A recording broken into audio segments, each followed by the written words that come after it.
So Cambodian, otherwise known as Khmer, is a Mon-Khmer language. That means it's descended from an ancient tribal language called Mon. So it's technically the cousin language of Vietnamese, but it's a little bit different though, because during the Angkorian period, over 1,000 years ago, Khmer was heavily influenced by Indian languages, namely Malay and Sanskrit, where all of the military terms, religious terms, and other civilized terms came from those Indian languages. So a lot of the times when you're speaking as a missionary, a lot of the religious terms are terms a lot of people wouldn't really know because they're ancient Indian words. So when you're teaching people, you sort of need to explain, you sort of have to go through a glossary of words. Like, what is a prophet? You have to explain very clearly what a prophet is, like what's the priesthood, like different basic words they're able to understand. So back to the language, the Khmer language, because of those Indian roots, has a very interesting script. It is the world's largest alphabet, maybe 120 or 130 different symbols. It's very, very complex. So different consonants, when they're with different vowel sounds, they actually make different vowel sounds. So even though a consonant ka is with an a sound, if consonant ko is with an a sound, it becomes a kia. So instead of a ka, you probably have no idea what I'm talking about now, but when you start learning the script, you'll understand. So Khmer is very interesting.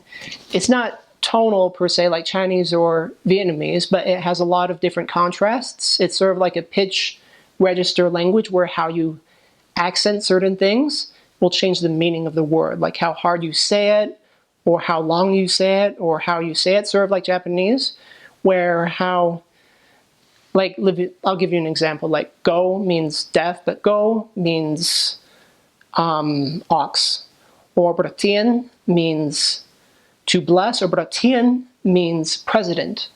So pronunciation-wise, it's a very hard language. There are like 50-some different vowels, so good luck with that if you're trying to learn Cambodian. Another really funny thing about it is that there are a lot of different levels of respect. There may be about 7 or 8 different levels depending on whether you're a child or if you're being vulgar, if you're talking to your grandparents or the king or a monk. They have different languages associated with that. So that means for different verbs, there are about 7 or 8 different forms of that verb. So if you want to be rude, you could say the word si, which means eat. Or you could say nyam, which is a little bit more formal, or hope.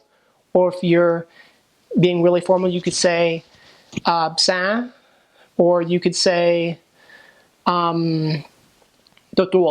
Like there are different levels for that same different word. So each verb, you have to change the verbs based on who you're talking to. So you always have to be very, and different words for you, they don't really have a word for you per se. You have to change the word for you based off who you're talking to. You call everyone based off your family relationship.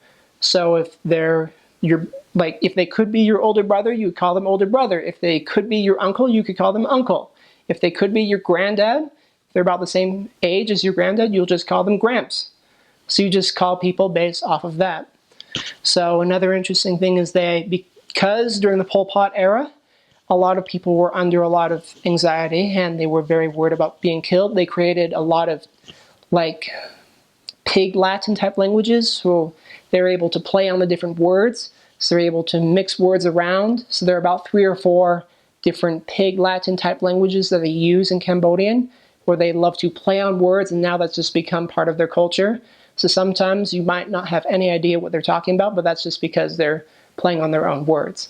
Like sok sabai means how are you, but sometimes they'll just say sai sabot. So sometimes they'll just mix around those words. So it's a very fun language to learn. But is absolutely wonderful language to learn. It's very hard, but the good thing about it is the grammar is very easy. And there are a lot of changes happening to it, especially in the city of Phnom Penh.